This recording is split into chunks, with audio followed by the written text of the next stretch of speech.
আসসালামু আলাইকুম। Daimi construction and building design factory থেকে ছাদের রেলিংয়ের সুপিলার আজকে ডেলিভারি হবে চট্টগ্রাম জেলার কর্ণফুলী উপজেলাতে।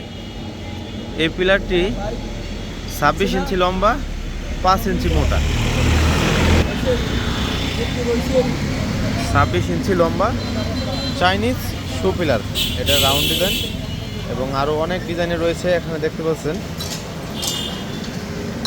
স্কোয়ার শেপের রয়েছে, ইটালিয়ান রয়েছে, অনেক ডিজাইনের রয়েছে। স্ক্রিনে থাকা নাম্বারে ফোন করে আপনারা অর্ডার করতে পারেন। Daimi construction and building design factory থেকে সমগ্র বাংলাদেশে ফ্রি ডেলিভারি করা হয়। Free delivery. স্ক্রিনে থাকা নাম্বারে হোয়াটসঅ্যাপ ইমো রয়েছে, হোয়াটসঅ্যাপ অথবা ইমোতে যোগাযোগ করে আপনারা অর্ডার করতে পারেন। সারা বাংলাদেশে ফ্রি হোম ডেলিভারি দেওয়া হয় কোম্পানির নিজস্ব পরিবহন।